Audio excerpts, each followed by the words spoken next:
And there's intimacy on the radio, and there's naturalness on the radio that can never be replicated on TV. The marvelous resurgence of radio as a political force in this country. News-related radio programming is evolving. There's a huge hole in our dialogue that can be filled by the synthesis of traditional radio and the freedom that comes from a live podcast. You're about to experience Cowboy State Politics live. Here we go.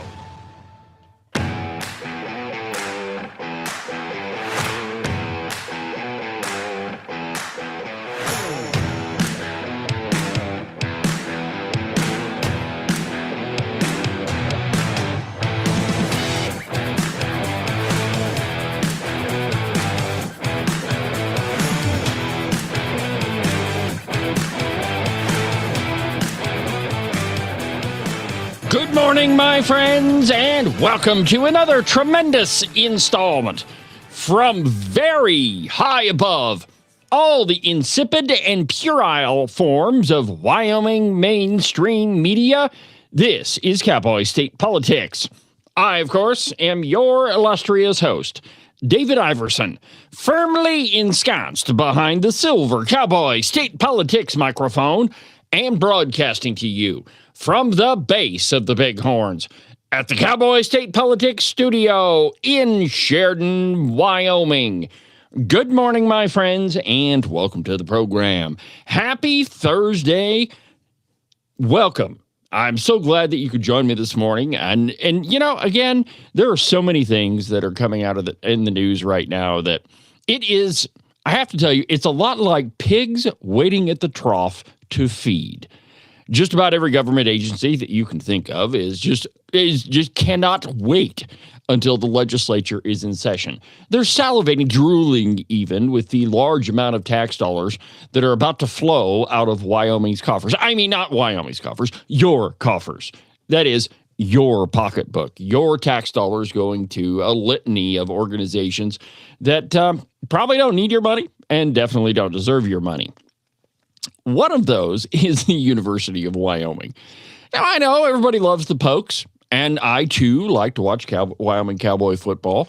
I even attended a game when I lived in Virginia, and they were playing at Appalachian State. I found out last minute, and truth be told, when I got there were plenty of tickets. But everybody loves the Pokes, and it doesn't matter where you're at. We do love the Wyoming Cowboys. Of course we do. We love our university. It's the only one we've got. And, nobody really wants to, completely defund it. Now, I know the media made a big mess out of that during the last legislative session when the Appropriations Committee thought that they could take $40 million out of the University of Wyoming's budget. $40 million accounts to roughly 4% of their budget. And the truth is, the University of Wyoming has an extraordinarily high ratio of staff to students. I mean, it's an incredible amount. I think the number, and don't quote me on this, but it's way less than 15 to 1. It's actually probably more like 12 or 10 to 1. But think about that. You go to other universities and you walk into a class and there might be, 100 or so students in there, which, I mean, that's not a good thing, I don't think. I don't think you know your professor, and I don't think that you really have any input on it. So we do want to keep class sizes low. However, the question is, how much administration and how much staff do you need?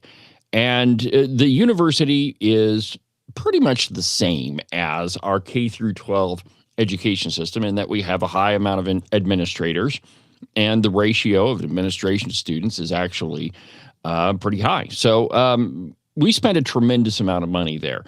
And the question is, do they need it? Well, the university has almost $1 billion not quite $1 billion, but they have almost $1 billion in their endowment. That's the number I was looking for.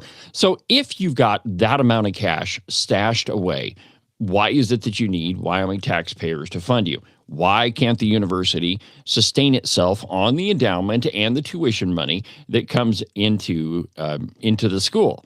Well, it's because they've never been forced to. And there is no better evidence than that than a piece in I believe it was in the Wyoming Turkey Vulture this morning. And it's entitled UW Board of Trustees, Laramie Boomerang. UW Board of Trustees advanced $42.6 million supplemental budget request. So what is the supplemental budget? So Wyoming works on a biennial budget. That is, every 2 years or every other year, the legislature sets the budget. And then in the off years, they can, if need be, pass a supplemental budget. Now, the last general session, the Wyoming Senate killed the supplemental budget, if you remember correctly. It was the House that had the whole thing, put together, and then it got over to the Senate, and they just killed it. Wouldn't even discuss it. And so let's not place any of that blame on conservatives, because doesn't really deserve to go there. In fact, it was the Wyoming Senate that killed the last supplemental budget. But what is it for? Well, I mean, it's for the things that you can't foresee, that you don't know are going to happen. For one of the big things we always worry about in Wyoming is fires. If you have a high fire season, fighting fires is extraordinarily expensive. Well, you couldn't have known that ahead of time. I mean, we don't know when lightning is going to strike and spark a wildfire. And so you might have to have a supplemental budget to fund it. Or maybe you have a dam that breaks or a highway that gets out or something like that. But typically, all government programs in the state are funded during the Wyoming budget session. And it is only those things that come up that are unforeseen that need to be funded in the supplemental budget. But the University of Wyoming is asking for $42 million more over and above what they got in the last budget. And if you remember correctly, that the $40 million budget reduction did not pass in the legislature. So the University of Wyoming didn't experience any sort of funding reduction at all. Well, now they're asking for $42 million more because they know who is going into the legislature, and they realize that, among those people, none of them have the guts to actually look at the budget and say, maybe we shouldn't be spending this amount of money. Now, 90%, probably way more than 90% of this article is about how much money they want and how much money they can spend. And there is one sentence in it that actually makes sense. First, let's get to the hogs feeding at the trough. From the Laramie Boomerang, and I quote, "The University of Wyoming Board of Trustees will seek an $18.6 million inflation adjustment during the state's supplemental budget process, along with scholarship money and for Native American students and matching funds for other projects. During a meeting last week, the board members moved through construction, personnel, and contract items, and with a major focus on state funding requests and upcoming campus needs. Most of the meeting focused on the supplemental budget request, and trustee Laura Schmid-Pizzato explained that the budget committee had reviewed the list of possible requests and narrowed it down to what members felt were the important items. She moved that the board authorize administrators to submit a prioritized state supplemental budget request that included $18.6 million for inflation, $4 million for scholarship funding for the Wind River Promise Scholarship, and $20 million in matching funds.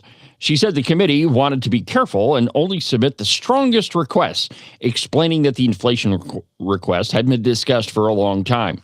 The Wind River Promise money would support the endowment. And the endowment that's almost $1 billion. And the matching fund request was something the university had handled previously many times. Tom Walters, former member of the Wyoming House of Representatives and big-time redcoat, and member of the Appropriations Committee. Now he's on the UW Board of Trustees. And wait until you hear some of the other names that are on there. I mean, the University Board of Trustees is like the landing pad for failed politicians or for the governor's pals. Because, of course, it's the governor that pretty much handles the UW Board of Trustees. I'm in favor of the Board of Trustees being elected, by the way. I see no reason, if a giant chunk of our tax dollars are going to fund the school, that we shouldn't be able to say who spends those tax dollars. You see, this is another example of where the governor has way too much power in Wyoming. Did you know that the governor has 42 cabinet members? The president has 12 or 14. I mean, it's not 42. If the president of the United States can run the country with that many people, why does the Wyoming governor need 40 of them? Well, the truth is he doesn't. It's just, it's the government largesse and the budgetary bloat that the Wyoming legislature has allowed. But anyway, Tom Walters spoke in support of the scholarship piece and reminded the board why the $4 million request mattered. Quote, "The financials to make the endowment work need $6 million," he said. "Approximately $6 million or a little more." Walters never explains what he means by a little more. Or a little more in that to provide an education, as we've discussed, through the scholarship for those Native American partners here in Wyoming. He also explained that the trustees had already put $2 million with an additional $250,000 that was immediately spendable, and that the new request would assist in bringing the bringing of the endowment to the level needed for the scholarship to fully work. Now, again, they've got almost $1 billion stashed away. Why do they need another $40 million? And let's just talk about that budget cut for just a second. For a long time, before conservatives controlled the House of Representatives, the legislature had demanded that the university eliminate programs such as DEI and women's studies and all of those. And the legislature didn't do it. In fact, they just kind of shuffled those programs around to make it appear that they had complied with the legislature's request when, in fact, they hadn't. Additionally, the legislature saw no reason to continue funding public broadcasting. Wyoming Public Media is, let's see here, I always get it confused. One of them is, I think it's Wyoming Public Television that's headquartered in Riverton, and then it is Wyoming Public Media that's at the university. But anyway, during an Appropriations Committee meeting, they said, well, we're going to have to replace our tower. Our tower is from the Cold War era. A couple of questions here. First, most people get their media on the internet, which doesn't require a tower. And the only people that get their television or their media from the tower, which is from the Cold War era, are like 10 people in the state. Okay, it's more than that. But really, get up with the times. Now, the question is, why hasn't Wyoming Public Broadcasting replaced that tower until now? Because up until that point, the legislature had always given them money. Because why not? It's the government's media arm, which, I mean, if you pay attention to any of their broadcasting, you can clearly tell that. But they didn't replace their tower because they didn't have to look ahead for what they would have to do. They didn't really have to budget because they functioned pretty much on taxpayer dollars year in and year out. And it wasn't until the past 2 years that they actually had to look at their budget. And they found, we have this tower from the Cold War that we've been working with. I mean, there is no better, there are lots of examples, but to me, that's a pretty good example of relying on government and not having to compete in the free market. And the secondary question that the House Appropriations Committee asked public broadcasting, which again is at the University of Wyoming and was part of that $40 million proposed budget reduction. But one of the big questions was, now, wait a minute, you tell us that public broadcasting is so valuable, that there's so many people rely on it that we have to fund it. Well, if the programming that you produce is so incredibly valuable and it's so important to so many people, why is it that program can't be funded privately? I don't know. Good question, right? Why not force them to compete in the free market? Because, of course, at the federal level, the Trump administration did away with the Corporation for Public Broadcasting. That's no more. But the Wyoming version of it said, well, you guys just have to fund it because we're not getting our money from the feds. Well, the reason why the federal government decided to do away with the Corporation for Public Broadcasting is it was the media arm for the Democrat Party. And that's pretty much what it functions as here in Wyoming. I mean, again, run the experiment. When is the last time that you saw a piece from Wyoming Public Media that was favorable to any conservative? probably more often than the cow pie, but it's close to zero. Now, run that same experiment with liberals. When is the last time you saw Wyoming Public Broadcasting, or really any of the Wyoming media, be critical of any of the redcoats? KOK's, Eric Barlow, Steve Harshman, Albert Sommers. When have they been critical of any of them? And if you have evidence of that, I would love to see it, because I've not seen an example of it. And so the Appropriations Committee, knowing all of this, they said, you know what, we're going to cut the budget for the University of Wyoming $40 million. They're not following the directives of the legislature, which is mandated by the Constitution. They're not focusing on their mission, and they're spending money like drunken sailors, spending our money like drunken sailors. And when I first started Cowboy state politics and first started attending the legislative sessions, I was amazed at how much money actually went to the University of Wyoming. And it felt like, every session it was 150 million here, 170 million there, 150 million there. And it was a constant stream of taxpayer dollars going to the university. Now, the university also has, and let's just talk about athletics just for 1 second. The University of Wyoming has the Cowboy Joe Club, which has a tremendous amount of money and is fully capable of funding a lot of the stuff at the university. In fact, there have been several times that the Cowboy Joe Club has, been able to help with upgrades to War Memorial Stadium. There's no reason why taxpayers need to continually funding tens, and if not tens, hundreds of millions of dollars to the University of Wyoming. Now, let me tell you about the one sentence in this piece that actually is halfway honest. Listen to this.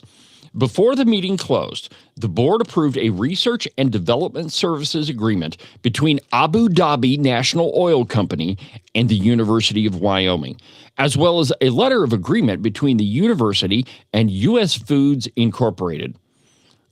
Riddle me this, riddle me that, my friends. If the university is able to negotiate contracts between the Abu Dhabi National Oil Company and U.S. Foods Incorporated, why is it that they can't find private funding to cover that $40 million? It's because they don't want to, because they know that the incoming legislature will fund the university without question. Now, you're going to have 10 or 12 or maybe 14 conservatives that say, hold the phone, why are we giving them this money? But the truth is the conservatives do not have, or probably most definitely will not have, the votes to stop anything that the liberals want to do. And so there's no incentive for the university to look elsewhere for funding sources, because they don't have to, because they know that the legislature will pull out their money funnel and put it right into the trough of the University of Wyoming. Now, again, we all love the Pokes. I love the Pokes. But I don't think that we should continue funding an organization that has almost $1 billion in their endowment. It doesn't make any sense, my friends, and it is just another example of the government largesse that has that has continually grown in the state of Wyoming and is going to keep growing. And there's no question about that, my friends. So, yay, Pokes, you get more and more and more of our tax dollars. Now, I've been telling you for a while. It feels like years. Not to underestimate the Democrats, that they are very much in the process of making a major push in the Cowboy state. And when I first started telling you about this, it's when all the so-called No Kings rallies were happening across Wyoming. Now, most Republicans look at those and they just kind of laugh. Ha! Look at the dumb Democrats. They're out on the corner again. Nobody pays attention to them. And then the protests grew, and then they grew some more. And pretty soon you had 200 and 300 people on the courthouse steps here in Sheridan. Now, you're not able to do that unless you're making gains. And, while I don't think that there's any way the Democrats can take over either chamber of the House, they can make significant gains. And another question, I know you say that that a lot of people say, not you. This audience is far wiser than most people. But the argument is that, well, the state's overwhelmingly Republican. We don't have to worry about the Democrats. The Democrats are not going to be in charge of anything. But remember the article that I read you yesterday, that the Redcoats, who just got elected, the folks that are going to be in charge of both houses of our legislature, they openly said, and it was the yourwyominglink.com article, they openly admitted that they will caucus with the Democrats. Think about that. Now, with the majority that they're going to have going into both the House and the Senate, they don't need to caucus with the Democrats. There's only 6 of them. Well, right now, there are only 6 of them in the House and 2 of them in the Senate. And so there's no reason whatsoever for anybody to sit down and discuss Democrat priorities because you have more Republicans. So why then do they caucus? And what is a caucus? A caucus is a group of legislators that meet together and discuss legislation, that they plan together, that they get a strategy together. That's the only thing that a caucus is. It's not some group that gets their marching orders from their overlords in D.C. That is a fiction that was made up by the liberals and the Democrat Party. So why is it then that the liberals, that is the redcoats, the Democrats who are masquerading as Republicans, why is it that they think they have to caucus with the Democrats? Well, because they are Democrats. They just happen to be hiding in the Republican Party. Now, we Democrats, they do have their own primary, but it is much smaller than the Republican primary because the Democrats only make up about 10 to 11% of the electorate. But compared to last year, there are a number of Democrats that are running. Now, not counting the folks that were the Democrats that were elected in the last legislative session, which, by the way, there were 2 of them in the House. That's Chris Rothfuss and Mike Kangaroo Giroux in the Senate. And then there were 6 of them in the House. Those Democrats are Ken Chestic, Trey Sherwood, Mike Yin, Liz Storr, Ivan Posey, and Carly Provenza. Blech. So there's 6 in the House, 2 in the Senate. Not counting those, there are 15 other Democrats that are vying for state House seats, and there are 4 Democrats that are vying for other Senate seats. And as you can imagine, all of the Democrats that are running are focused in our more heavily populated areas. The vast majority of them live in Cheyenne. Now, there is one other one, Gary Wilkin, who's running in House 46, who's from Laramie. And, of course, Trey Sherwood and Carly Provenza are also from Laramie. And so is Ken Chestic. But most of them are from Casper and Cheyenne, and there's one from Rock Springs. And so the Democrats, unlike the Republicans, looked at this and they decided, where could we be strategically, where could we possibly be strategically successful? Well, you would have to do it in heavily Democrat areas. So Cheyenne, Casper, don't have to worry about Jackson because there's, Liz Storr and Mike Yin, barring something crazy happening, are going to win over in Teton County. And then Laramie, the university. It's pretty hard. We did have, Ocean Andrew for quite some time. His district was kind of North Laramie, but he got beat in the primary. And so you have 15 other Democrats that are vying for House seats. And I didn't look at the numbers, but I can already tell you offhand, that's more than we had in the last cycle because the Democrats are making a push in Wyoming. And if they're not able to do it purely as Democrats, they have the redcoats that'll do it for them. Those individuals that register as Republican, even though they're really like tried and true Democrats. And I mean, it's obvious across the state. I mean, you like Christopher Drazang in Casper. He beat Tony Locke. That guy is a raging liberal. All you got to do is look at his campaign website. And I mean, it's fund education all the way. more and more funding, reject the party platform. How dare you question if I'm a Republican or not? The guy was member of the state central committee, but that's only because the Natrona County Republican Party is run by a bunch of liberals. But Christopher Drzang, definitely not a Republican and certainly not a conservative. People like him and who's the other guy? Rob Hendry. Rob Hendry is not a conservative. He's also from Casper. But there are other Democrats that are vying for those positions because so many very, very, very left-leaning Republicans were successful in this election.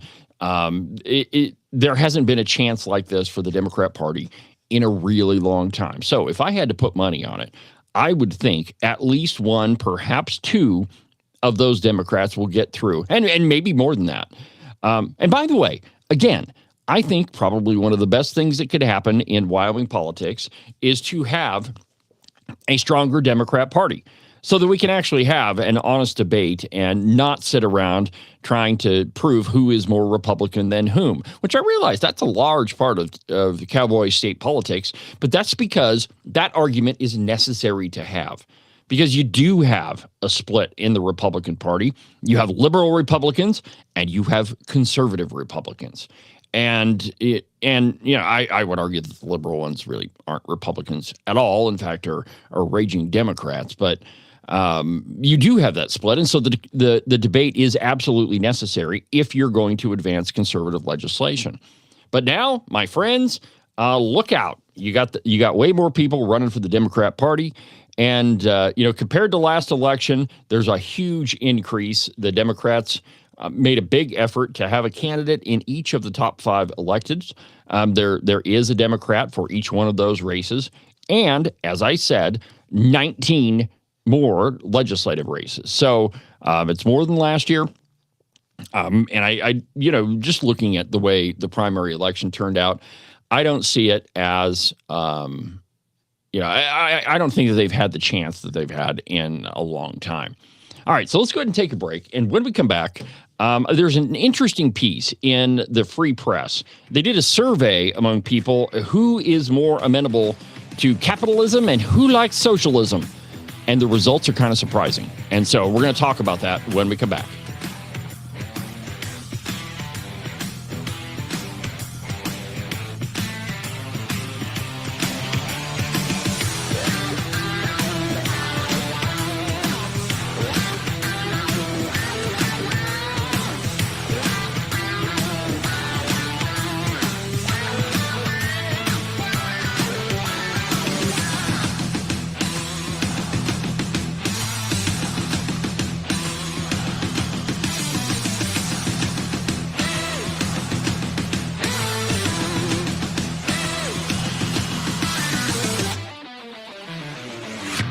Are you sick to death of being told what to think? Maybe you don't even realize that it's happening. Freedom Caucus bad, big spending, big government, liberal, Republican good. Conservatives are bad and they want to starve little children. I have heard it all, my friends. We are way past the time when the news was just the news, if it ever was. But wouldn't it be nice if you had a news platform that was at least honest about what they were telling you? News on the news page, opinion on the opinion page. That's exactly what the Open Range Record is. Go to the website, openrangerecord.com. News, analysis, opinion, and investigative journalism. One more time, that website is openrangerecord.com. You can listen and watch Cowboy State Politics live on YouTube, Facebook, X, and on Rumble every Tuesday through Friday from 8 a.m. to 10 a.m. Pay attention to all that other block-headed, Borg-like so-called news if you want. But if you want to get the real story, watch Cowboy State Politics live. And now, back to the program.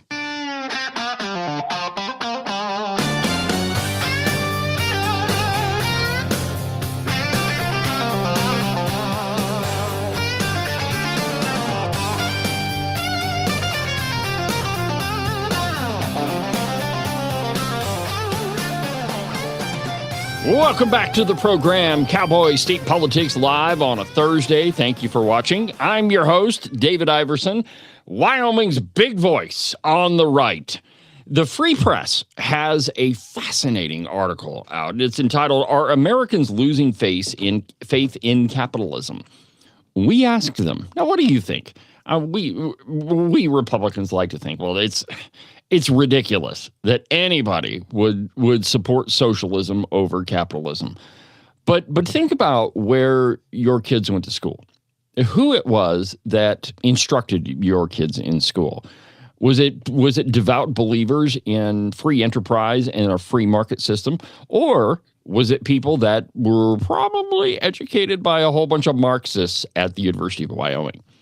The truth is that the University of Wyoming is one of the more liberal institutions, state institutions in the country. I mean, it ranks right up there with, any of the others, from any of the blue states.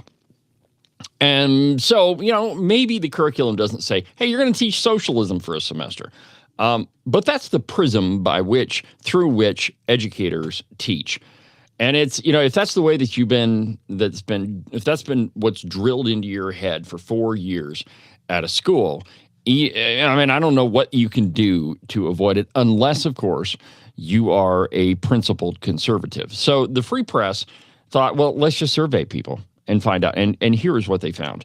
Let's see here. A big question has dominated political debate in this year's primary elections, with the rise of the Democratic Socialists of America, who have racked up victories from New York and Pennsylvania to Colorado and Florida. Our elections have become a referendum on our economic system. So we decided to ask Americans what they're thinking about capitalism versus socialism. The results suggest that the public is feeling down about capitalism, but is still very wary of full-blown socialism. And many are deciding whether a few socialist candidates might help shake up the system. Here's what we found. Here's what they found. Just a third of Americans privately say that they have a positive view of capitalism. So just 1/3.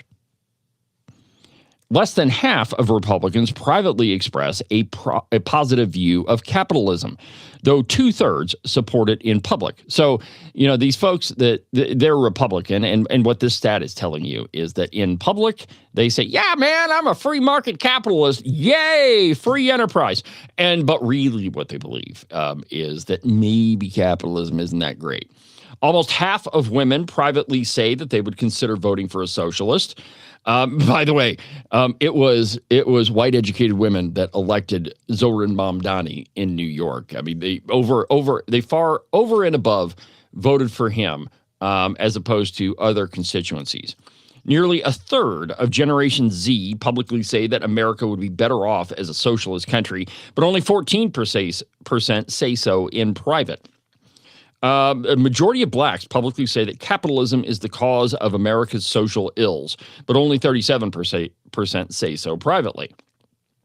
Of people earning more than $150,000 a year, so I would say pretty well-off people, 58% privately say they are open to voting for a socialist, though only 42% say so publicly. So we asked some other questions, too, about Israel and anti-Semitism, AI and data centers, income inequality, and more. Stay tuned for our next batch of, let's see here. Okay, so defenders of free markets might be alarmed to learn that fewer than half of Americans, only 46%, publicly say that they have a positive view of capitalism. Yet the crisis for capitalism may be much worse than that. Answering privately, only 34% express a positive view of the system that anchors America's economy. One of the biggest surprises is the drop-off in support among Republicans. The party is known for its alliance with private industry, and more than 2/3 of Republicans approve of capitalism in public. Yet the survey suggests that many are merely towing the party line. In private, Republican support plummets to just 46%. Now think about that.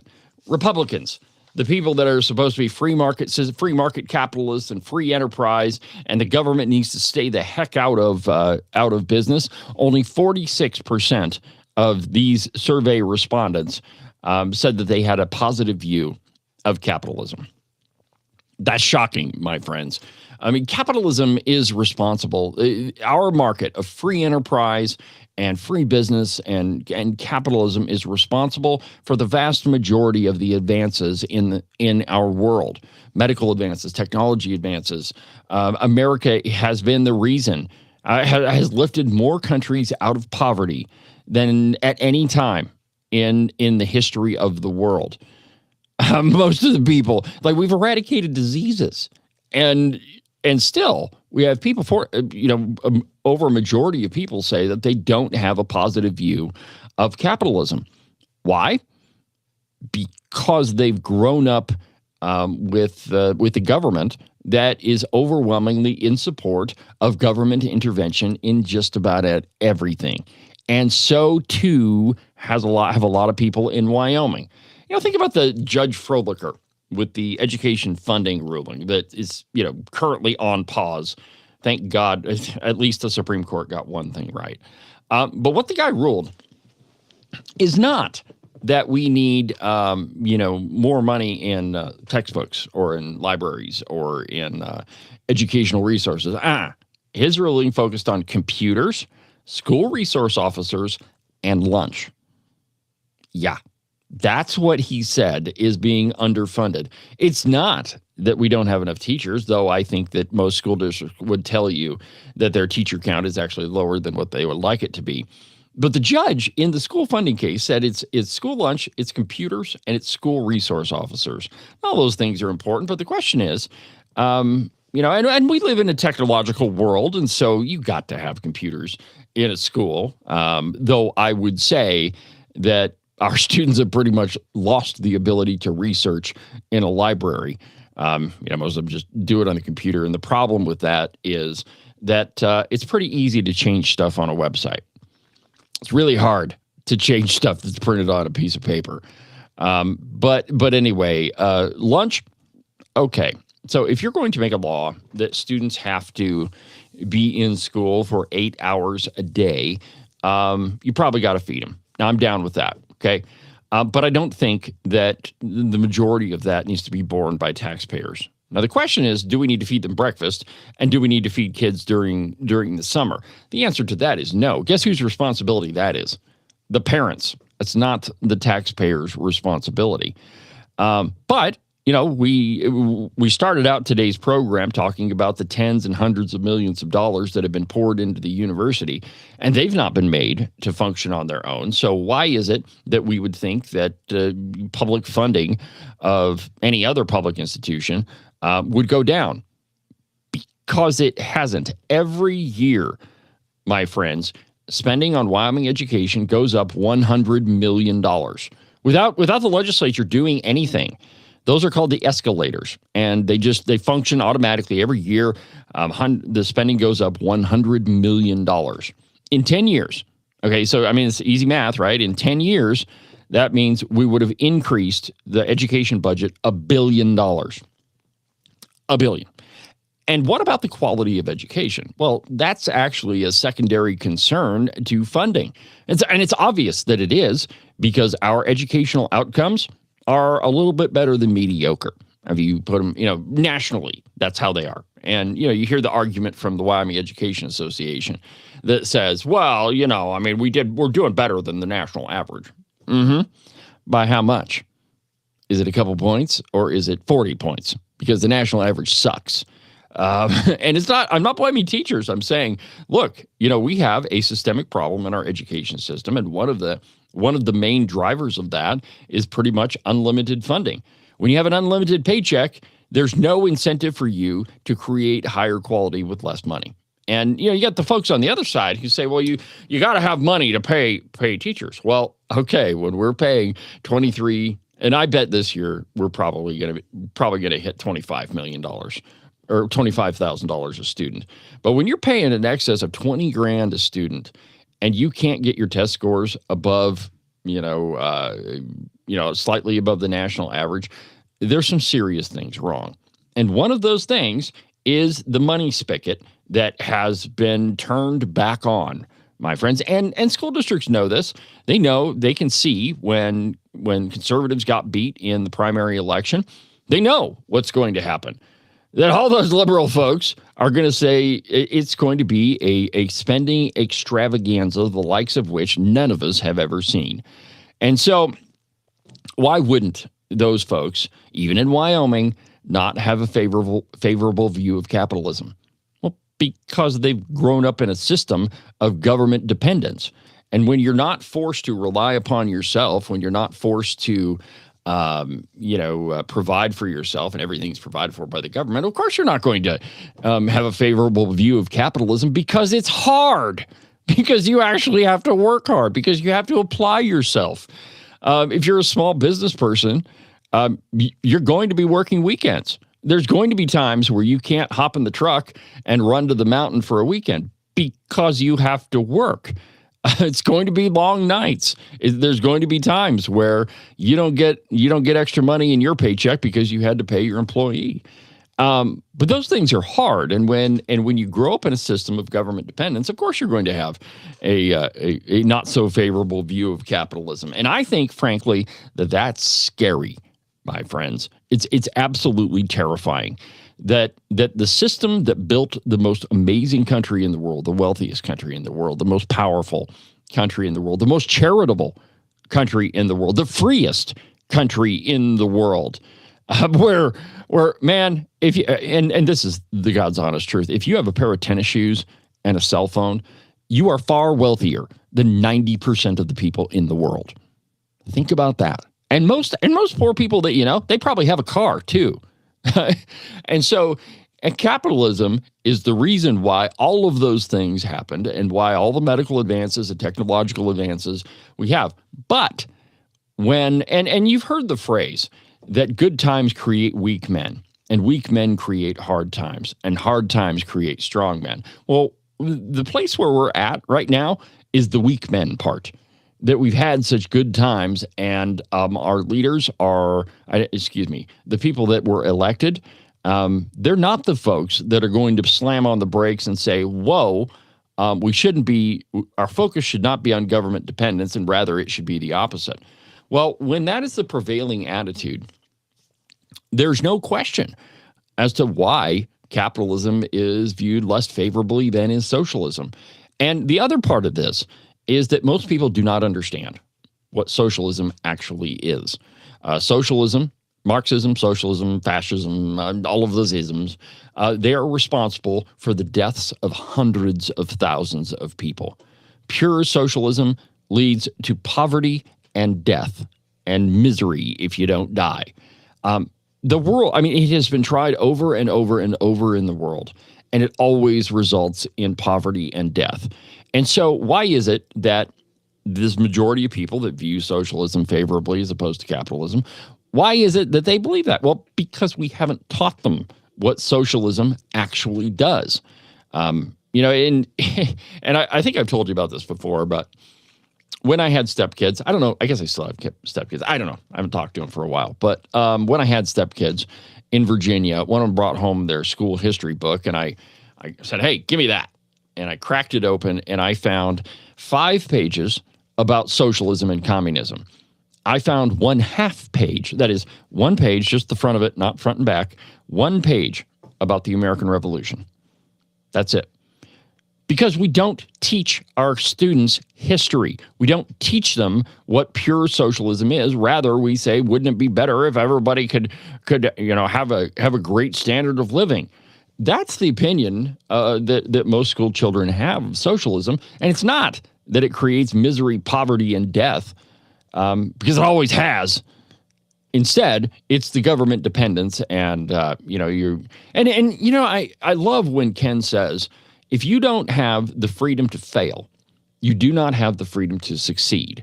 And the problem with government dependence and continual funding of education and all of these things that we've been talking about this morning is that it has the effect of not allowing you to fail, which also means that you're not going to have the freedom to succeed either.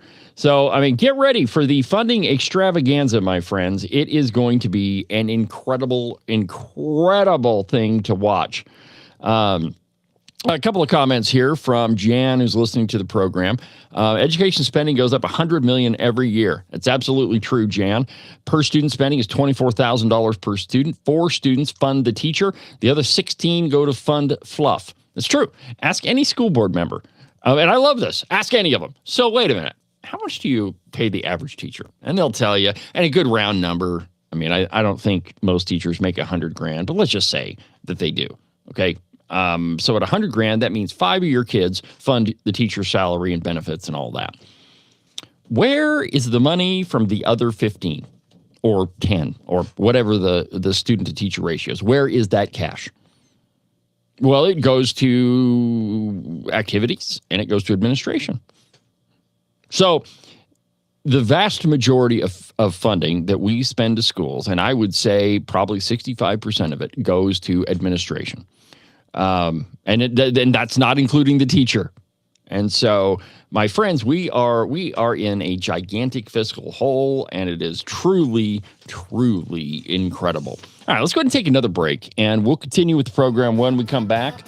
I've got a crazy story, my friends. Apparently, grannies are funding a lot of the elections. Bet you didn't know that, though. You did get a lot of text messages, though, during the election, didn't you?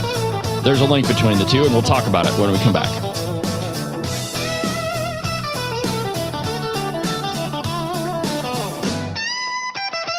The calendar says that it's summer, and you believe it. Well, that's just so cute. But you obviously haven't lived here very long, have you? And you probably think that the weather is just going to continue to warm up. You don't have to worry about snow or ice or 30-degree temperatures anymore.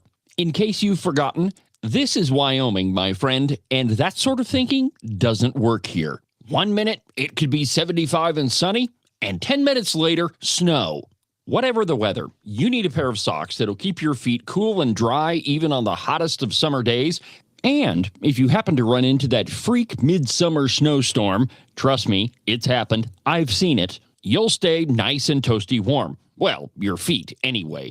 To get you a pair, go to the website, thebuffalowoolco.com. Trust me, you won't be disappointed. These are the finest socks that I've ever put on my feet.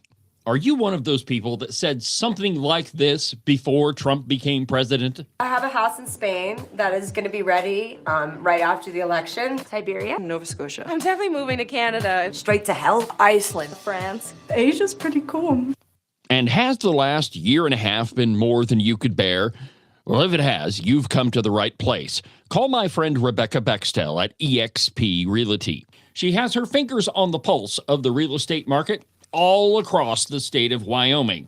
Last year, she sold around $30 million worth of property. Everything from small residential properties all the way up to big giant ranches. So if you've got to get the heck out of Dodge, if you've got to be gone Johnson because you can't stand that Trump is the president, call Rebecca Bextel. Her phone number is 307-699-3519. Let me say that one more time for you in case you missed it.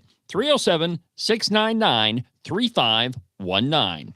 I've never felt the freedom like I do. I feel stronger every day, don't you? Well, I can show you how. A new day, a new way. Watch out, I'm only gonna get stronger. A new day, a new way. Watch out, I'm only gonna get stronger. A new day, a new way. Watch out, I'm only gonna get stronger. A new day, a new way. Watch out, I'm only gonna get stronger. I've never felt the freedom like I do. I feel stronger every day. I'm only gonna get stronger. You know what's getting stronger under Eric Barlow? Government.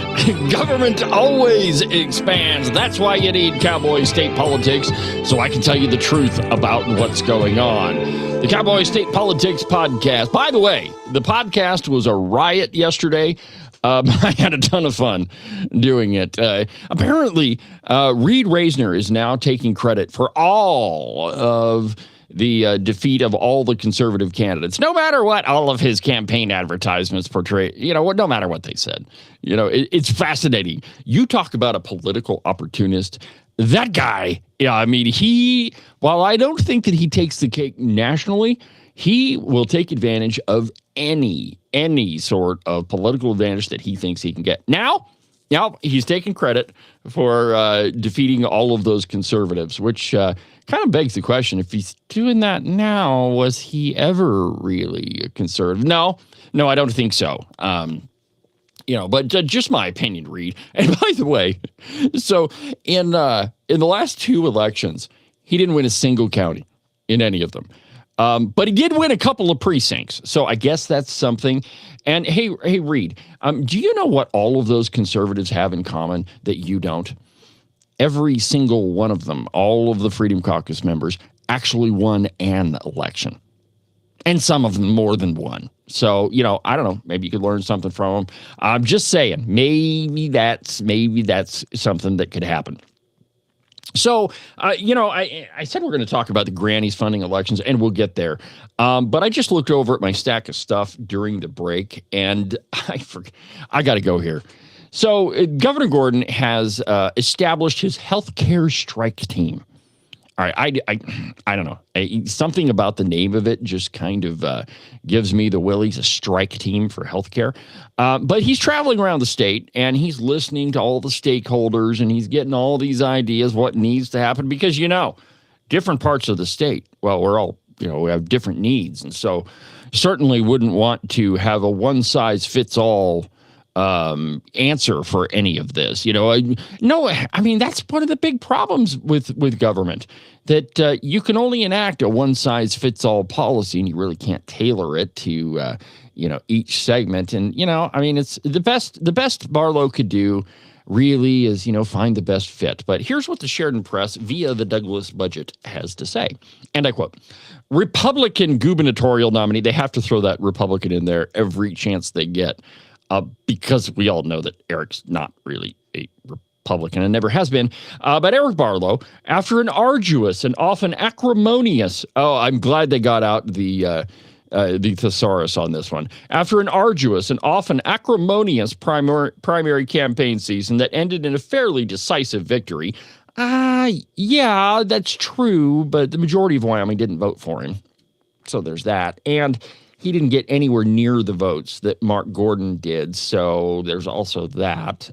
Anyway, he started preparing his administration and ways to implement his health care plan the day after the primary. One more paragraph here. Even though he will face voters again on November 3rd in the general election against my pal Rebecca Bextel, who, by the way, I just, over the break, I just got an email that she's launched her new website and her campaign priority. So probably tomorrow we'll talk about those. I think we may have Rebecca on the show tomorrow to talk about her announcement. I'll keep you updated on that. I don't know if it's exactly going to happen tomorrow. I hope so. So, hey, Rebecca, if you're watching tomorrow, this program.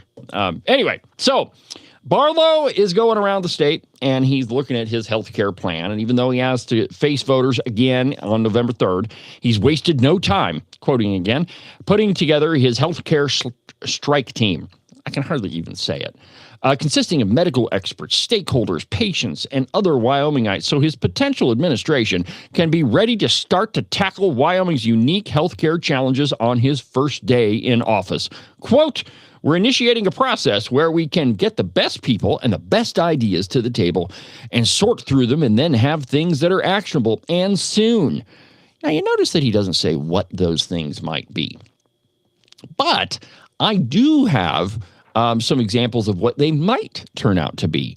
And, Eric Barlow has a very extensive history in the healthcare industry. He was the chairman of Health and Labor, both in the House and the Senate.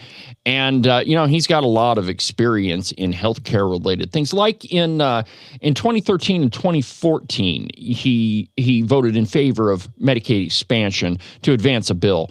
And then he did that again about an insurance pool during the 2013-2014 interim. And then in 2014, he voted for House Bill 80, which was a Medicaid waiver. And then in 2014, again, he voted for House Bill 84, which was a Medicaid expansion bill. He voted for that one, too. And then he also voted for House Bill 161, which was full-blown Medicaid expansion.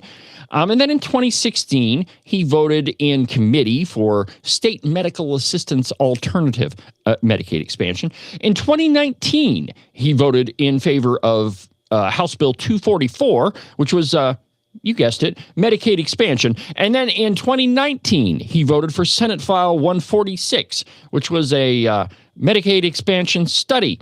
And then in 2021, he voted for House Bill 162, the Medical Treatment Opportunity Act, and he voted yes on that. But it doesn't count his sponsorship of more than two budget amendments concerning Medicaid expansion. One of those he did for our pal K.O. Case. Eric Barlow, in total, has cast at least 13 recorded votes advancing Medicaid expansion or closely related government health coverage proposals, including 4 House votes for statewide Medicaid expansion legislation. So what is going to come out of his strike team? The smart money's on Medicaid expansion, ladies and gentlemen. Now, I know. I'm going out on a limb here, and he's got this whole strike team, and he's talking to people all over the state. But probably the only person he's really talking to is Nancy Case, who has tried to, in one manner or another, expand Medicaid 18 times. And some of those were with Eric Barlow's help, too. So it's a pretty good bet. My guess is that what's going to come out of his healthcare strike team is we need to expand Medicaid. I don't know. I mean, there's no evidence whatsoever to support that, but yeah, kind of is. All right. So anyway, happy news there, right? We all get Medicaid expansion. So let's see here. We don't need that. What else we got? Let's see here. Okay, so let's go to the grannies funding campaigns. Now, during this election season, you saw a plethora, there's a good word, of nameless, faceless Facebook groups or Facebook pages. And some of them are still operating, but many of them have gone away, like Wyoming Grit. You haven't seen anything about them for a while. I'm pretty sure all of these are made up by the same group of people. There's that ridiculous propaganda page, the Freedom Journal or whatever it is. I mean, all it is AI Democrat spin. And I mean, that's all it is. But you saw all these nameless, faceless Facebook groups, and most of them, almost all of them, were created with AI. Well, nationally, there was also a push for that too. During the election, I'm sure each and every one of you got numerous text messages about vote for this person. You know, I need funding for this, funding for that, donate here, donate there, and they were incessant. Well, many of those probably came from nefarious groups that generally target retired people and older members of our of our country. Now, there's a piece from Breitbart News on Peter Schweitzer's Peter Schweitzer is the guy that wrote Clinton Cash and all those great investigative journalism books. But he has a piece called The New York Times killed a story exposing how Democratic spam political action committees target gullible grannies. Not even kidding. And I quote, "Spam PACs and gullible grannies. Money in politics is taking a sinister turn. A Stanford professor studied how unscrupulous political funders are targeting senior citizens with apocalyptic come-ons to raise money for themselves and their candidates." Adam Bonica, a Stanford University political science professor, combined contribution data from the FEC with age data and from voter registration lists covering more than 300 million donations. He found that donors who spend money in response to Democratic fundraising spam are overwhelmingly elderly, and a surprisingly concentrated group of them account for the bulk of money raised. Yet, an article he wrote detailing these findings went through 8 months of fact-checking and legal review by the New York Times before the Democrat-aligned Elias law firm intimidated them against publishing it. Even the conservative-leaning website The Bulwark demanded heavy rewrites, and they were pressed by attorneys for the Progressive Turnout Project and Mothership Strategies. Bonica published his full report on his own Substack this month. And now even the left-wing magazine The Nation called them out on their intimidation tactics. So what's going on here? Well, these political action committees know that if they focus their attention on more elderly people, the likelihood of being able to dupe them is pretty high. Now, on Peter Schweitzer's podcast, he and his guest talked about this, and the segment is kind of long, but it's pretty interesting, I think. So here it is. Maybe we'll just watch it and do a little stop and start. But here you go. Grannies funding the election. They get on their phone. Yeah, and this is a very interesting story you ran across. Apparently, Granny is increasingly sending her Social Security check to political campaigns. Tell us about the story and why, by the way, apparently the New York Times, which was going to run this story, at least that's what they told the journalist, decided not to. So I'd never heard of this guy, but you've heard of him. You say he's a legitimate guy. Yeah. Adam Bonica. Yeah, professor at Stanford University, political science. Stanford. It's minor West Coast academia. No, but so he did this. He studies money and politics, and they've done a number of studies before. And it's basically, and we'll give you some key examples, but basically there's these groups that work with the Democrats. And now Republicans used to do this, but as he says in the piece, Republicans have long since hollowed out the husk of the body. So like Republicans quit being able to do this in 2024 because Republican senior citizens wised up to it. But basically, they've identified that there's a number of organizations that make a significant amount of money sending spam texts to a select group of senior citizens who just, I guess, can't not give money, and so they donate over and over again, even when they don't have it. And so they gave these findings to the New York Times. And so his piece begins with the disclaimer of this investigation was originally developed for the New York Times, where it went 8 months of editing, multiple rounds of fact checking, independent replication of methodology. Like, we know what that's like. We've done something similar with the New York Times before. Yep. The piece had a scheduled publication date. Requests for comment were sent out. Then the Times reached out to the subjects of the investigation that included the Elias Law Group. That's Mark Elias, your old buddy, who represents the DCCC and the DSCC. And they sent cease and desist letters demanding the paper not published. Long story short, the paper didn't publish. Yeah, even though the paper's fact checkers and legal department cleared the piece before sending it out for a second round of comments. So the paper itself said it was solid, but because the Elias Group, which was representing Democratic congressional committee and Senate committees, threatened them with legal action, the New York Times decided not to do that. Of course, Donald Trump is threatened to sue the New York Times all the time. That doesn't seem to deter them. What's interesting about this piece is that they apparently spam them on their phones and on email, and the numbers are quite shocking. There was a CNN investigation that found one person who discovered that their 93-year-old father was being inundated with Democratic donation appeals. Quote, these fraudsters need to stop defrauding older people, especially ones with mental impairments. And it looks like there's some big numbers here that you came up with about some of the money that's being sent to Democratic causes. Yeah, so the subhead for the story is how Democrat consultants, committees, and party leaders built a fundraising spam pipeline that funnels money from a captive pool of elderly donors into their own operations. So, yeah, so like you've got this one 85-year-old guy in Oxford, Ohio, who made 7,800 donations worth nearly $650,000 to Democratic causes. Wow. Which is, by the way, more than double what his house is worth. Unbelievable. A 90-year-old woman who lives in a senior living facility in Indiana donated over 25,000 times for $250,000. And so this is like, because again, these are just elderly people, and all you do is you get these texts. I've seen my father. All right. You get the point. But there's two things here. First, that the media, they ignore stories that are damaging to Democrats and liberals. And that even happens in Wyoming. I talk about it over and over. It feels like every day. Find one article that is critical of any of the redcoats. By the Cowboy, the Trib, the Red Star Tribune, or really any paper. And it's not like there isn't material out there. You know, the Open Range Record has published numerous pieces. About what some of these outlets do or don't do. And, you know, one of them, like, for example, Eric Barlow saying we got to end fossil fuels. Eric Barlow voting against a ban on sanctuary cities 3 times. Marilyn Connolly voting to spend $1.241 billion extra dollars. Yet the paper in Sheridan and the paper in Buffalo and the Red Star Tribune, they completely ignored all of that. So that's one part of the story.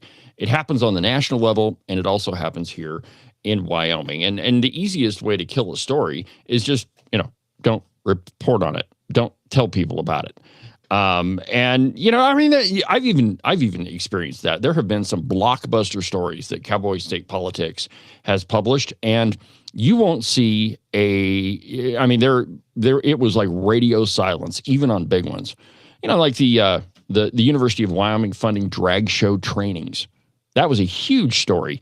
I mean, and it made it all the way to the UW Board of Trustees, but not one word of it in the statewide media. And you know that they already that they all saw it, but they just omit it out of their reporting, and it's as if nothing ever happened. So that's one part of it. The other side of this is the unscrupulous fundraising of some political action committees, and you notice that in the Peter Schweitzer podcast piece, that they even called out Republicans. They said that Republicans used to do this. And so this is one of those things that, you know, it happens on both sides. It's just more prevalent with Democrats. And so literally what they were doing is focusing repeated text messages on a particular constituency, knowing that they had a higher rate of return among those people. I mean, huge numbers, $250,000 one person, $650,000 from another person. So a huge rate of return, and, you know, they're doing it through spam texts. And I'm sure most of you probably deleted all of the text messages you got during the primary, or you tried to. There was a lot of them, so it was kind of hard to keep track. But many of them were, you know, fundraising requests, and, you know, all you'd have to do is click the link, and it was probably another click, and boom, you've donated, you know, $20 here, $50 there, $100 there, and it adds up very, very, very quickly. And, you know, I mean, and not to say anything, but hey, our elderly population, not exactly the most tech savvy group of individuals, and so they make for easy targets. And pretty unscrupulous. And, you know, if you want to know how a lot of these political action committees are able to raise huge sums of money, it's through political deception, and it's through, you know, a barrage of text messages. And, you know, that podcast goes on for, I think that segment is like 30 minutes long. Pretty fascinating, if you ask me. So anyway, Granny's funding the education, and it's just absolutely insane. So here's another piece, and this one, again, should come as no surprise to anybody, because we've seen it over and over and over, from the New York Post. A shocking study shows a link between transgender ideology and left-wing violence. It couldn't have been that, you know, a lot of the recent school shootings and the assassination of Charlie Kirk, and the attempted assassination of Brett Kavanaugh. Transgender people. This is from the New York Post, and I quote, Trump administration funded researchers and independent collaborators found a startling correlation between proponents of transgender ideology and left-wing violence. According to a new report, and by the way, don't buy the argument that, it happens on both sides. Both sides are violent. Really? When's the last time that you saw a conservative get real crazy and try to assassinate people? Doesn't really happen. Or it's pretty rare. I mean, and think about the assassination attempts and the assassination of Charlie Kirk that we just had, and it's a little bit over a year ago. All left-wing radicals, and the majority of them, and school shootings too, majority of them, you know, transgender type ideology. Respondents were quizzed about 6 potential targets of political violence for the study: killing Charlie Kirk, killing Donald Trump, killing Brian Thompson, arson of ICE buildings, damaging wealthy people's property, and violence against police. Quote, these findings suggest that gender ideology is associated with left-wing violence and authoritarianism and willingness to justify political violence, stated the study, which was titled, quote, Where the Clinic Meets the Movement, Does Gender Ideology Arm Left-Wing Authoritarian Psychology? Experimental research is needed to determine causality, according to the researchers. The study comes, and so essentially what they're saying is that there is a correlation between the two. And this a good maxim when you're looking at any of these studies is that correlation does not necessarily equal causation. Let me give you an example. Let's say you've noticed that there's an increased amount of drownings in the summer. And so, and you can theorize why that happened, but you also notice that there's an increase in the consumption of ice cream, and the trend lines are pretty much the same. And so you conclude that it is the increased consumption of ice cream that is causing the increase in drownings during the summer. Now, of course, that's a preposterous conclusion, but those two correlate.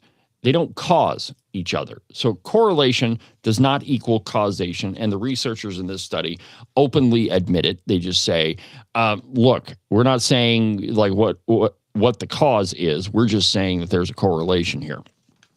Let's see here. The study comes amid recent public debates about high-profile shootings involving transgender individuals. Charlie Kirk, the founder of TPUSA, was assassinated by a gunman who allegedly had a trans roommate lover. The late conservative icon was in Utah when he was gunned down by that idiot, psychopath. Do you know how many transgender Americans have been mass shooters over the last 10 years? Asked one attendee during a question and answer session. Too many, replied Kirk. Do you know how many mass shooters there have been in America over the last 10 years? The questioner said. Counting or not counting gang violence, Charlie Kirk responded. Now, Kirk was shot in the neck moments later, and he later died at a hospital at age 31. Kirk's case is not the only high-profile act of political violence linked to views on transgender ideology. Supreme Court Justice Brett Kavanaugh faced an assassination attempt from a suspect who later identified as a transgender woman. He's a man pretending to be a woman. School shootings in Minnesota and Tennessee were also carried out by trans-identifying individuals. Quote, one of our study's most interesting and perhaps shocking findings was that accepting gender ideology appeared to augment authoritarian attitudes on support for political violence, Cullen Wright, one of the researchers, told the New York Post. We believe this may result from gender ideology defining specific oppressed classes and their oppressors, and the promotion of extreme narratives of harm from those who refuse to affirm transgender identities, both socially and medically. This is only speculative at this point, but we're addressing this directly in a follow-up report.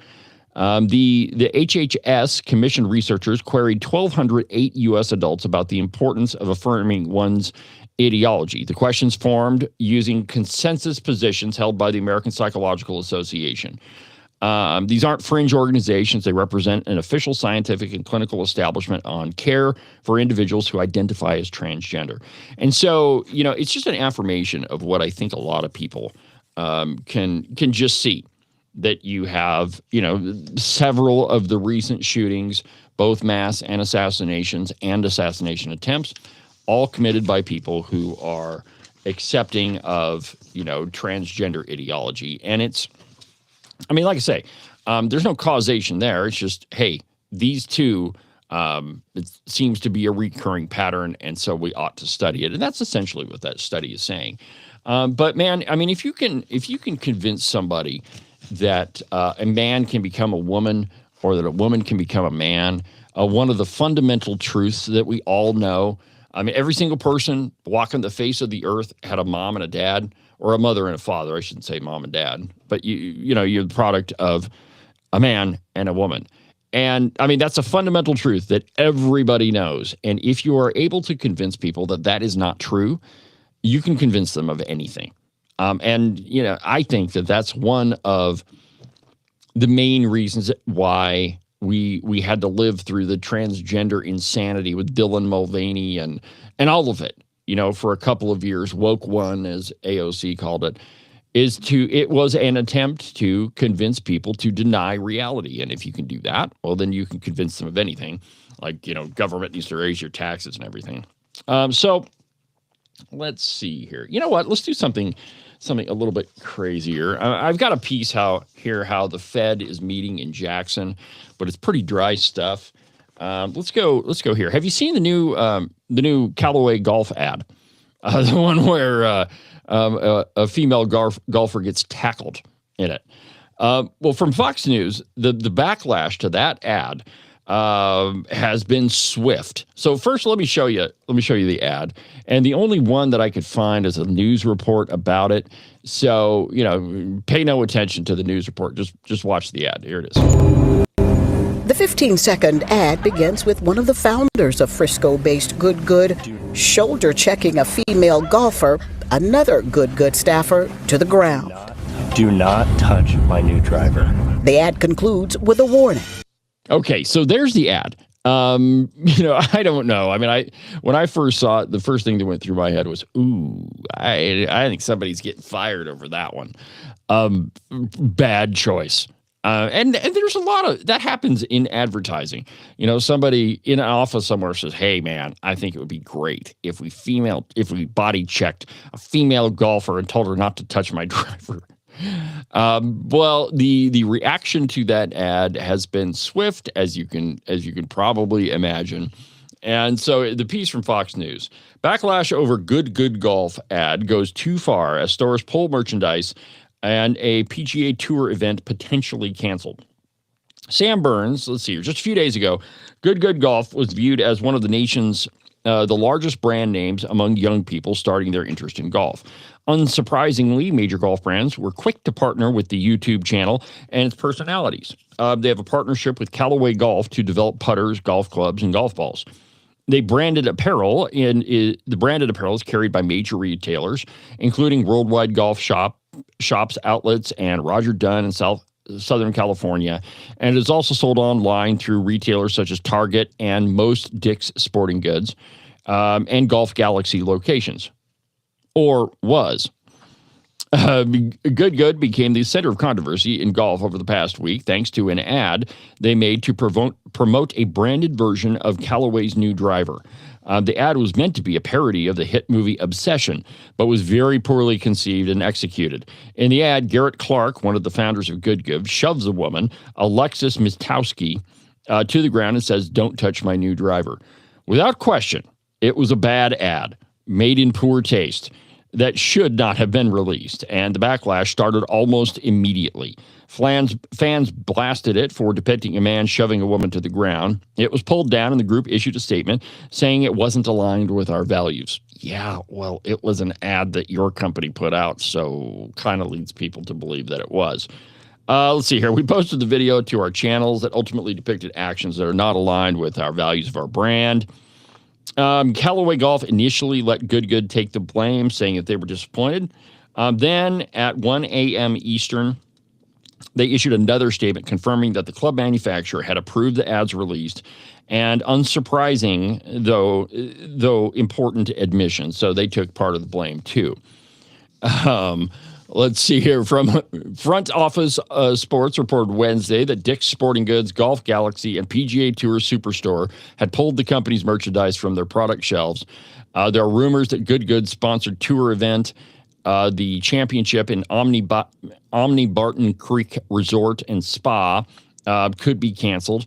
In fact, new PGA Tour CEO Brian Rollup said as much this week. Addressing the ad and response, Rollup said he was disappointed in how it played out. I think initially, no, Rollup said, in referring to how the company handled the backlash. I think what we saw was concerning. It's clearly not aligned with PGA Tour values. We take it very seriously, and I think their initial response was disappointing. It was a bit defensive and late, but I think the response is getting better, and I think we've seen some things through this morning. We've had some conversations with them, and we'll continue to monitor and work with them going forward. Okay, so bad advertising, and it happens, like the Dylan Mulvaney Bud Light can. That was a huge mistake. But this happens in advertising. Think about Jaguar. the car manufacturer. Did you see that ridiculous ad they put out that had nothing to do with cars? And it was just 100% full-blown woke. I think the month after that, I can't remember the numbers exactly, but I think they only sold like 1,200 cars worldwide after that ad. But it speaks to another facet of our online life now, that it doesn't take very long for things to go around the world, especially if something is controversial. And so, we live in an increasingly interconnected world, and if you make a bad advertising decision, the likelihood that somebody's going to see it pretty quick happens very fast. And good golf is not so good anymore. All right, you know what? Let's take another break, and we'll continue with the program when we come back.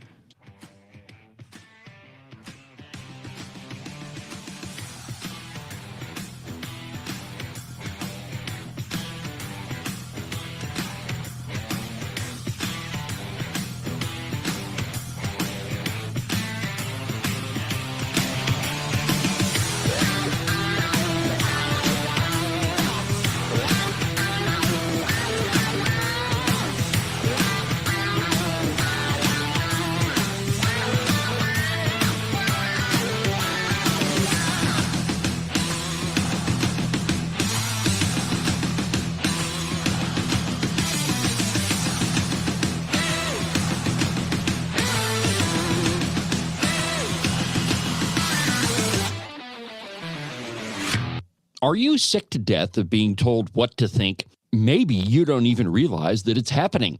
Freedom Caucus bad, big spending, big government, liberal, Republican good. Conservatives are bad and they want to starve little children. I have heard it all, my friends.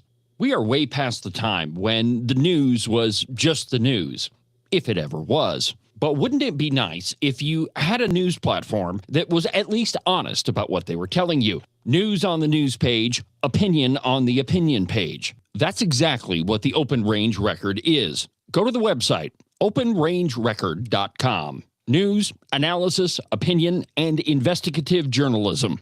One more time, that website is openrangerecord.com. You can listen and watch Cowboy State Politics live on YouTube, Facebook, X, and on Rumble every Tuesday through Friday from 8 a.m. to 10 a.m. Pay attention to all that other block-headed, Borg-like so-called news if you want. But if you want to get the real story, watch Cowboy State Politics live. And now, back to the program.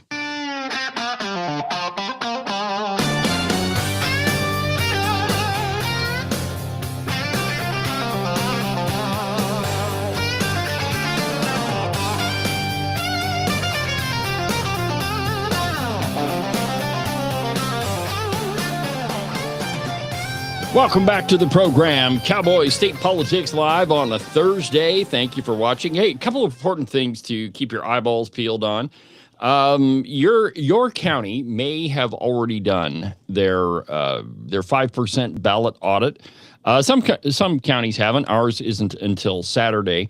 But as I mentioned yesterday, if you have questions about the election, I know that there's a lot of people that do. I cannot wait to see a statistical study as to what the likelihood was that all of those candidates lost. But one way to put that we might be able to put a lot of those concerns to bed is with that 5% audit, if it is done in one way. Now, yesterday I went to the Sheridan County Clerk's office and interviewed the acting clerk, because of course we don't have an actual clerk right now. She took a fall and has been in the hospital, and I mean, really, it was pretty terrible accident. She got hurt pretty bad. So please pray for Edith Thompson. Well, anyway, so she ran off the deputy clerk, and so we don't really have a deputy clerk, and so she called in a former employee, Kim Hine, to supervise the election. So not only was somebody who wasn't actually employed with the clerk's office was supervising the election. So lots of questions there. But I sat down with her yesterday and asked her, hey, how is this whole audit thing going to work? And what she told me was, and there'll be an article about this a little bit later on today. I've got to write it up and I'll publish it on the Open Range Record. But what she said was, well, the canvas board, which every county has a canvas board, typically it's they are appointed by the county clerk. And so the canvas board is made up of the clerk and then a Democrat representative and a Republican representative. And usually it's people that have been doing this for a long time. And so you got a Democrat, a Republican, and the county clerk, and they decide how they're going to select the 5% of ballots that they're going to audit. And what Kim Hine told me yesterday is, well, the canvas is going to look at all the precincts and find one that's close to 5%, and that's the one that they're going to audit. Well, that's not exactly all that transparent, right? Why do three people get to decide which precinct in which town or county that they're going to audit? Seemed a little fishy to me, and so my suggestion was, and has been, why don't you draw the precinct that you're going to audit randomly? Put all the precinct numbers in a glass bowl, so everybody can see that they're all in there, and reach in and just draw one out. And if it's 5%, great, we'll audit that one. If it's not, draw another one, and we'll audit both of them. And then do it out in the open, and so everybody can see what's happening. And if everything checks out with the election, well, there's no ground for any arguments. And if there's some funny business that happens, hey, the precinct was drawn randomly, and here's what it showed. So that's a pretty easy way to do that. And so I think that there's a number of people that always have questions about the election. Certainly in Sheridan County with, the situation with the clerk, which, by the way, Hine told me that she didn't notify the Secretary of State's office that we didn't have a clerk until the day before the election. So not enough time for the Secretary of State's office to get anybody there to help with the election. And so, yeah, you give them just 12 hours notice. It seems a little bit fishy to me. But anyway, so that's going on right now. And, if you want that audit to go smooth, you should call your county commissioners. Of course, they can't tell the county clerk what to do, but there's more of them than there are of the county clerk. And call the clerk's office and say, hey, I think the best way to do this is just to draw everything randomly. That way, everybody knows what's going on. It's public, and there's no question about it.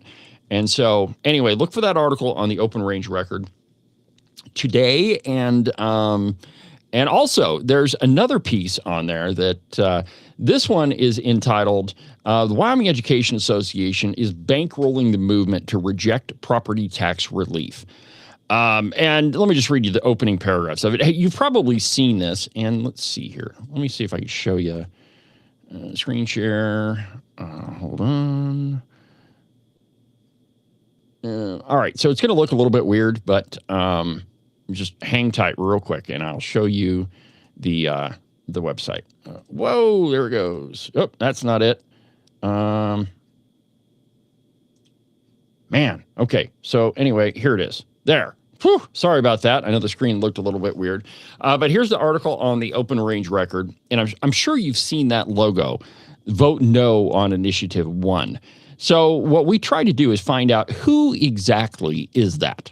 And what we found is that it is the Wyoming Education Association that's bankrolling that movement. And let me just read you, the opening paragraph of it.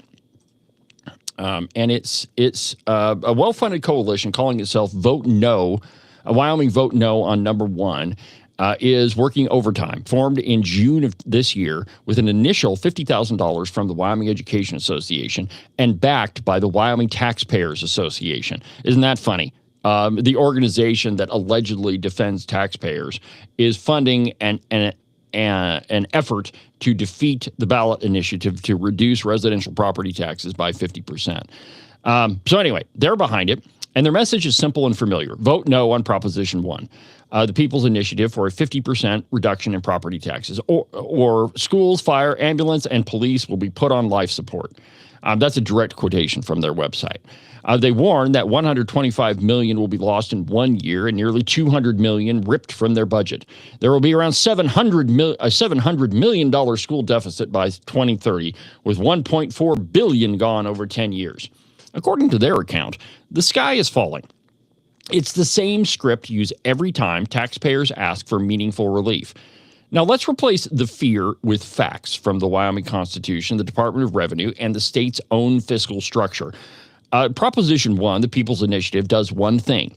It exempts 50% of the assessed value of a qualifying primary residence, the dwelling itself, from taxation. To qualify, the owner must have been a Wyoming resident for at least 1 year and have occupied the home for at least 6 months of the prior tax year. Only one exemption per owner or property is allowed, and the land under the home is not exempted. The Department of Revenue analysis put statewide revenue impact at about $125 million in the first year. Actually, that's when it comes to statewide budgets, that's really not that much. Significant, but far from catastrophic. And then the article goes on to explain why exactly that People's Initiative is not going to be anywhere near as catastrophic as this group, this Wyoming Education Association group, is leading you to believe. 2 years ago, I did an episode called 50% Actually Equals 10%. And the point of the episode was to show you that 50% tax reduction for residential property at most will result in a 10% reduction in revenue for counties. And the truth is, the highest one of those, it will be in Teton County and it'll be in Sheridan County. But when you look at the makeup of all the Wyoming's 23 other counties, it's not going to amount to anywhere close to 10%. Most counties are going to see a reduction of far less than that because counties do not get most of their revenue from residential property taxes. I mean, it accounts for a really small percentage of their revenue. Most counties are funded by property taxes from business and oil and gas. And admittedly, there are some counties that don't have a lot of oil and gas development. Niobrara is one of those. But it's the truth is, this group is nothing but propaganda, and it is another one of those. The sky is falling, and your local government is going to implode with this, and it's just not true, my friends. Look at the numbers. Go read the article. The ladies at the Open Range Record did a great job with it. That one was written by Darcy Gudger. She did a great job with it. So go read it, check it out, and there's a lot of truth in it, and there's a lot of propaganda that's floating around about the tax initiative. So my guess is that thing's going to pass anyway. Now, I realize that a lot of these candidates, and this still boggles my mind, that a lot of the legislative candidates ran on, at least one of the things they ran on was local services, that these conservatives are going to gut local services, and, you're not going to have school buses, and you're not going to have schools, and the city council, well, they're not going to have any money, and no fire and no police, and it's just going to be terrible. Literally, they ran on increased taxes. Oh my God. And Wyoming voters voted for it. When you boil it all down, that's essentially what they voted, what the campaign was. Vote for us and we won't decrease your taxes. And Wyoming citizens bought that hook, line, and sinker. Absolutely amazing, my friends. But anyway, go read the article, check it out. To the cow pie. And first, so this is the article about the Fed meeting in Jackson. And just see how long this thing is. I don't know, let's see here, 2 pages, 3, 4, 5, 6, 7 pages to talk about a meeting of the Fed from the cow pie. And it's entitled High Rates and $265 Fill-Ups, What Wyoming's Businesses Want New Fed Chair to Know. And I quote, Main Street, Wyoming is caught dead center in an economic boxing match, and business owners say they're taking hits from both of the heavyweights in the ring. On one side of the ring is team inflation. Okay, so don't you just love how the cow pie starts out pretty much every piece? On the one hand is team inflation. On the other is the Federal Reserve's favorite knockout champion, high interest rates. Because that's how our system works, that if you have high inflation, and what is inflation? Inflation is government money printing. Okay, it's not increases in food or fuel prices. Those are a result of inflation. Inflation literally is too many dollars chasing too few of goods. And there's only one outfit in the country that can print money, and it's the federal government. And so inflation is money printing. Now the idea is, and it's a flawed Keynesian economic theory. It's John Maynard Keynes that came up with the idea of economic stimulus. That being that the government can print money, push that money out into the economy. It will spur people to spend more. When people have more money, they spend more, theoretically. And then on the back end, you use interest rates to take that money out of the system. The flaw in the reasoning, though, is that during hard times, generally speaking, people don't spend. They save that money for later.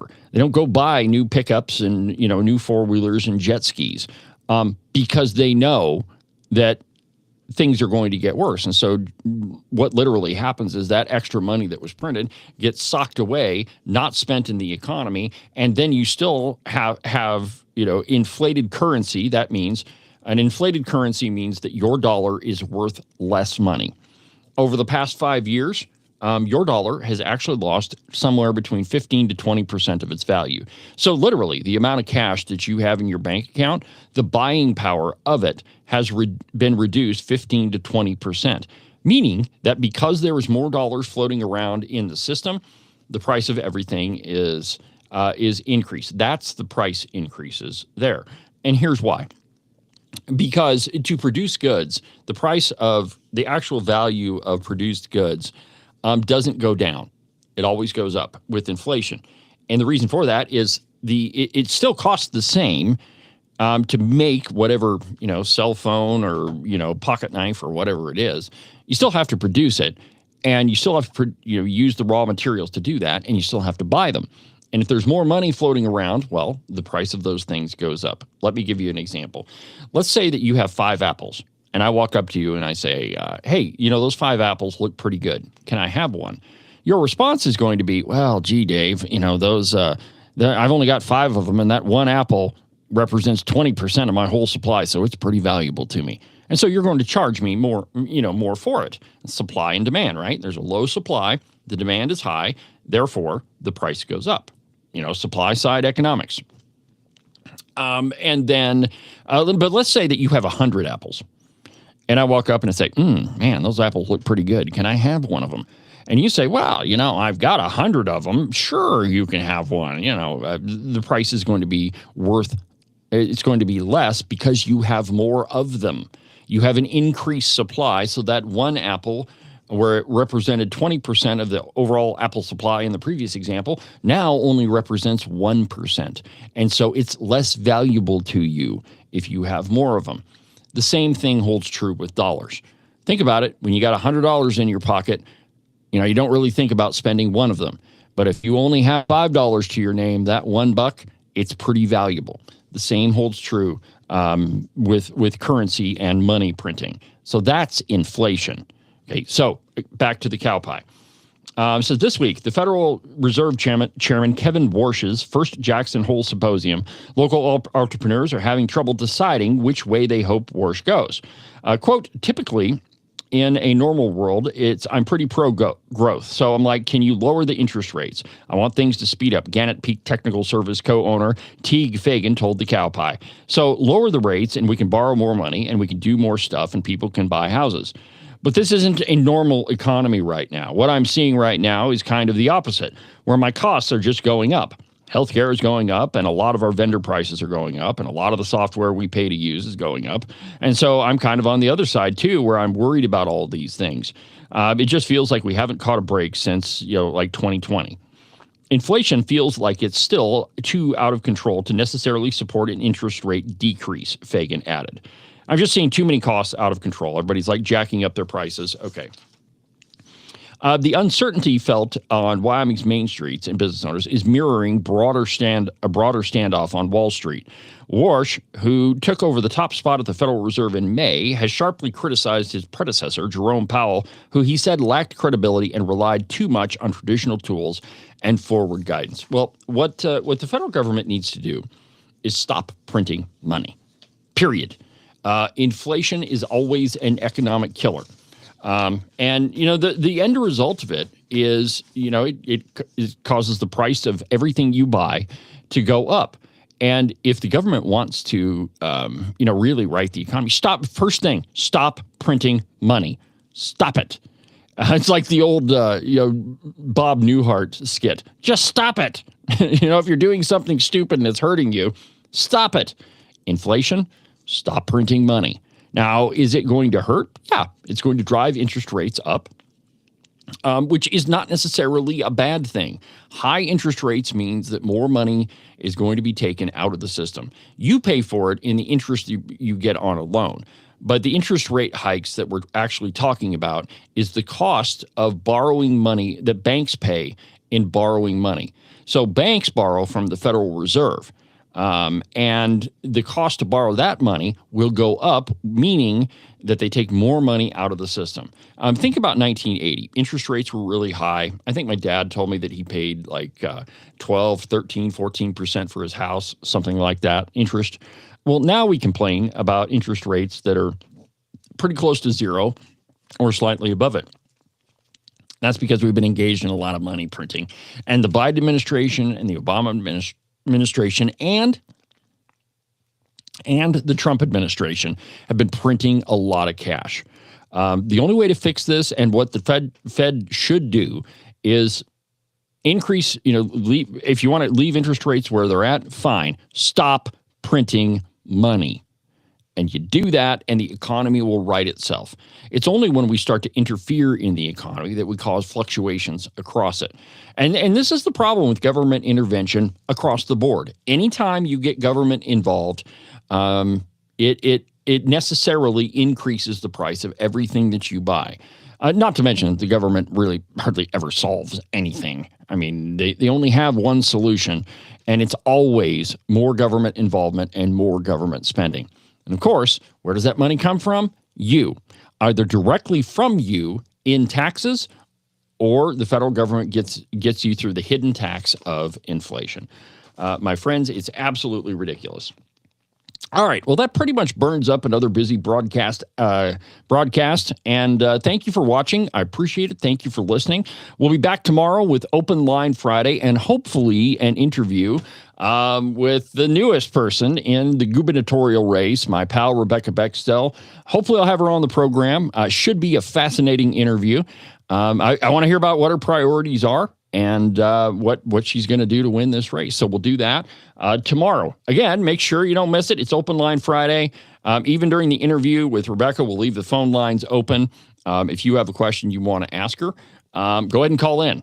And so put that on your calendar, Open Line Friday tomorrow. For now, my friends, from the base of the Bighorns, I'm David Iverson, and this is Cowboy State Politics. See you tomorrow, my friends. Have a great afternoon. Thank you for watching.